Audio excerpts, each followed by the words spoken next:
የኮሚኒቲ ሺልድ ውጤት ሁልጊዜ የወደፊቱን አፈጻጸም የሚያሳይ ምልክት ላይሆን ይችላል። ነገር ግን ፔፕ ጋርዲዮላ ከለቀቀ በኋላ ማንቸስተር ሲቲ በአርሰናል ሲሸነፍ ያሳየው ብቃት አሳሳቢ ነው። ይህ የኮሚኒቲ ሺልድ ጨዋታ ብቻ ነበር። ከ2018 ወዲህ ደግሞ የኮሚኒቲ ሺልድ ዋንጫን ያነሳ ማንኛውም ቡድን በዚያው ዓመት የሊጉን ዋንጫ ማሸነፍ አልቻለም። ጨዋታው የተደረገው ከሊጉ ሻምፒዮን ጋር ሲሆን የሻምፒዮኑ የቅድመ ውድድር ዝግጅት ጉዞ ከሲቲው ጋር ሲነጻጸር ብዙ አድካሚ አልነበረም። ውድድሩ ሙሉ ለሙሉ ሲጀመር በመሃል ሜዳ ላይ ያለው ሁኔታ ግልጽነት ያገኛል። ምክንያቱም ሮድሪ ወደ ባርሴሎና የሚያደርገውን ዝውውር አጠናቋል። ያም ሆኖ ይህ ለማንቸስተር ሲቲ አሰልጣኝ ኤንዞ ማሬስካ እጅግ አስደንጋጭና ደካማ ጅምር ነበር።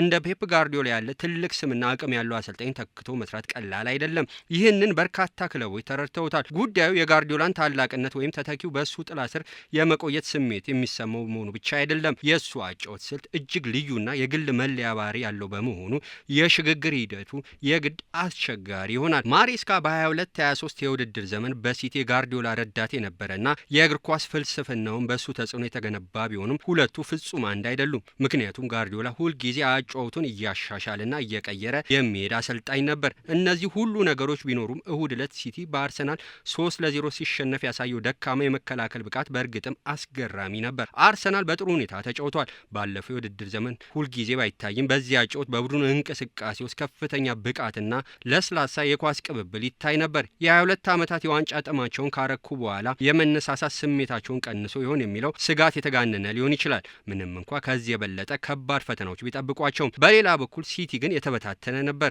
ወደፊት በሜዳ ረገድ ውስንነት ነበረበት። በመከላከል ረገድ ደግሞ ሙሉ በሙሉ የተዘበራረቀ ነበር። በተለይ ሁለተኛው ግብ በእጅጉ የሚያሳስባቸው ጉዳይ ሆኗል። ምክንያቱም አርሰናል ግቡን ለማስቆጠር ብዙ ጥረት ማድረግ አላስፈለገውም። ማርቲን ኦዲጋርድ ኳሱን በትክክል ለማሸጋገር በቂ ጊዜ አግኝቶ ነበር። ክሪስቶስ ዞሊስ ከአብዱልቃድር ኩሳኖቭ አጠገብ በመውጣት ክፍተት ፈጠረ። ከዚያም ከሀቨርትዝ በተወሰነ መልኩ ሊብራራ የሚችል ቢሆንም ከሩበን ዲያዝ አጠገብ በመውጣት ነጻ ቦታ አገኘ።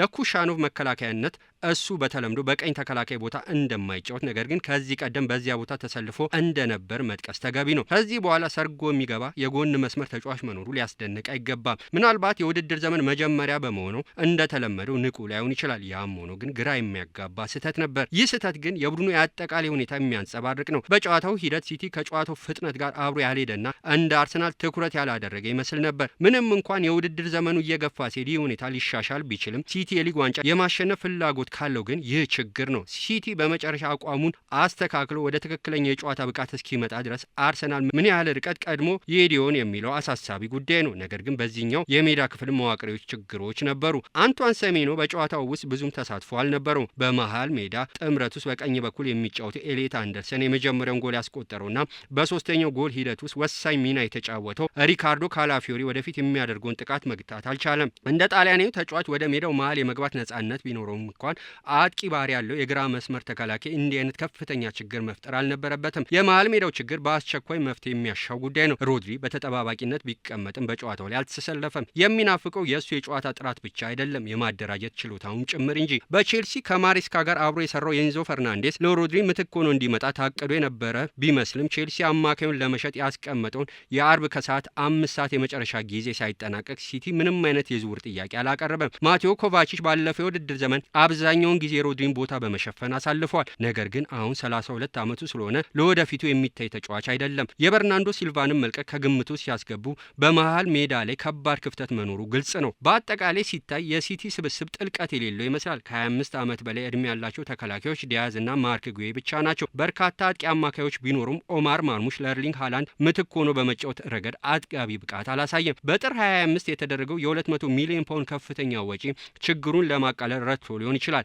ነገር ግን በወቅቱ የመጡት ተጫዋቾች ማርሙሽና ኩሻኖቭ ብቻ ሳይሆኑ ቪክቶር ሬስ እና ኒኮ ጎንዛሌዝም ጭምር አሁን ቢጎድሉ ብዙ የሚያሳስቡ አይደሉም። ቀደም ሲል በዝውውር ወጪያቸው ላይ ከፍተኛ ጥንቃቄ ያደርጉ የነበሩ ሲቲዎች አሁን ስህተቶችን መስራት ጀምረዋል። ባለፈው ክረምት በ50 ሚሊዮን ፓውንድ የመጣው ቲጃኒ ራይንደርስ አሁን ከቡድኑ ለቋል። ራያን አይት ኑሪ ሲመጣ ግራ የሚያጋባ ዝውውር ነበር። ባለፈው አንድ ዓመት ውስጥ የተከሰተው ነገርም ይህንን አመለካከት አልቀየረውም። ማሬስካ የአርሰናልን ስብስብና ሚካኤል አርቴታ በአማካይ መስመር ያላቸውን እጅግ አስደናቂ አማራጮች ሲመለከት ለማለት ተስፋ ቆርጦ መሆን አለበት። በለዘብተኛ አገላለጽ የእሱ ቡድን በሽግግር ወቅት ላይ ያለ ነው። ምንም እንኳን አሁን ላይ ቡድኑ ወደ ማሽቆልቆል ደረጃ እየሄደ ያለ ሊመስል ቢችልም ባለፉት ጥቂት ዓመታት የነበረው ግንዛቤ ጋርዲዮላ ቀስ በቀስ ከከፍተኛ ብቃቱ ደረጃ እየወረደ ነው የሚል ነበር። ነገር ግን ወደ ኋላ መለስ ብሎ ሲታይ ምናልባትም ችግር ላይ የነበረውን ሲቲ ተወዳዳሪ ሆኖ እንዲቀጥል ያደረገው የሱ ብልህነት ብቻ ነበር። የውድድር ዘመኑን ደረጃ ከግምት ውስጥ በማስገባት የእሁዱ ክስተት እንደሚያሳየው ማሬስካ የጋርዲዮላን ቦታ የተረከበበት ወቅት እጅግ አስቸጋሪ ሊሆን ይችላል። በአንጻራዊ ሁኔታ ጥሩ በሆኑ ሁኔታዎች ውስጥ እንኳን